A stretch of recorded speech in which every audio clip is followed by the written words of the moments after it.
Calculate the minimum annual after-tax return required for the Martinson to able to retire in the 10 years, assuming that the assumptions are correct. So ये 5 years later से चालू करना है, so additional data भी लेना है.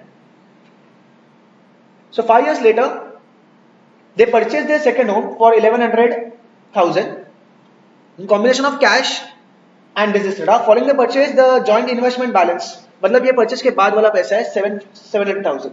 The income is unchanged and is sufficient to cover the monthly mortgage payment, but they now can only contribute 72,000. पहले contribute करते थे कुछ 100, now they can contribute only 72,000.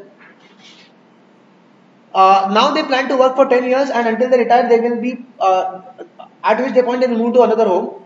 And यहाँ पे दिया है data उसका that Martinson will need 300,000 upon retirement in 10 years to adequately supplement the pension and their current lifestyle. अभी के home का value है 290 with no debt. It is expected to appreciate by 3% and there are no capital gain tax.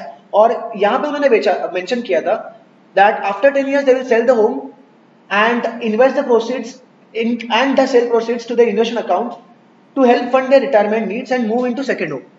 मतलब जो पहला वाला घर था वो बेचेंगे, जो पहला वाला घर उन्हें परचेज किया था $1100 में, सॉरी ये सेकंड होम है. हाँ, तो ये जो घर का अभी वैल्यू है 290, first homes that will increase at a rate of 1.03 raised to 10.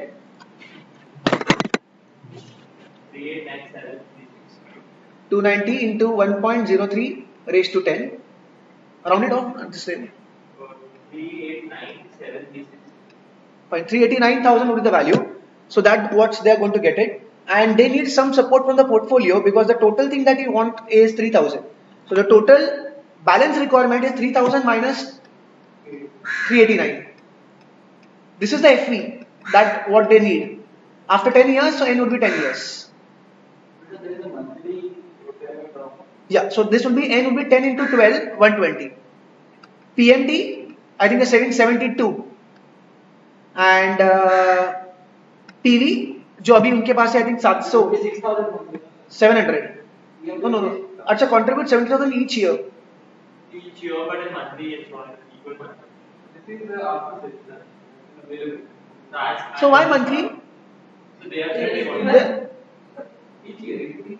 Fine, they have given in equal monthly installment, but they are going to invest in a monthly equal monthly installment. So you have to write 72,000 divided by 6, divided by 12. PV would be 700, and इसको और इसको आपको negative करना है because you are going to deposit this and calculate the I by Y and then multiply it by 12. तो अगर ये नहीं भी करते थे, I think they wouldn't be deducting your marks. Even if you done that, your answer is not going to be very different. You would still get marks. Your answer will be very close.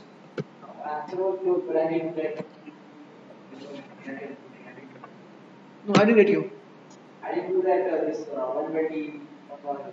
Then you will not get marks. If you simply divide this by 12, and if you are not multiply this by 12 and this by 12, then you won't get marks. So either nothing, yeah, it should be proper. I would have like this 10, 70. If you have done 3,000 minus 389 as FV, 10 as N, minus 70 as PMT, and minus 700 as PV, still you will get marks. Still you will get marks. Although I mentioned that it is going to be an equal monthly installment, that doesn't stop you from taking PMT as minus 72,000. You can still put PMT as minus 72,000. All the values right, I will be right. My answer is if you calculate like that, my answer is 8.29. And what is their answer? 8.4. Fine, that's okay. That's okay. See, my opinion is that यहाँ पे उन्होंने बोला equal monthly installment, so you should write 72 by 12 and 10 into 12. But I was confused applying that 121 frequency. So now you said that we need to take 120 and we need to divide PMT by 12 and multiply that by the answer by 2. तो ये easy था. अच्छा, B वाला part हमने miss कर दिया. I'm sorry. Identify one factor that decreases Martinson ability to take risk compared to ये easy है. What is this fact? Why the ability to take risk is lower? So they have now taken the home loan. So they have purchased the second home using contribution of cash and the mortgage. And because the mortgage, the risk is higher now. So already taken a risk, so the ability to take risk is lower. Any other thing? they have a lower saving now. So that would increase, most things will increase. The 5 years are gone. So see, although right now they will be 50 years old, 50 years old would still mean that the time horizon would be long, but they have clearly mentioned compared to 5 years ago. Their portfolio investment. Saving for 17,000 now. Yeah, so that's the another point. So one is 5 years lesser would mean time horizon has become little shorter. So the risk ability would be lower. And now earlier they were saving I think 110 or 100 something. Now they are saving lesser. So they're saving lesser. So the ability to absorb the losses is now lesser. What is the factor that increases the ability to take risk? Their value of The value of portfolio has increased. So the value of portfolio was earlier 350. Now the value of portfolio has become 700. Any other? Yeah, ask for only one. I only got this one. To save further for 10 years. We cover to take a But वो compared to previous है तो compared to previous है negative point है. Compared to previous they were going to save for 15 years. Now they are going to save for 10 years. So this is a negative point. This will reduce the ability. That is one point. But they are going to say this point will not be considered. But that is compared to the 5 years. This will be not considered as a point.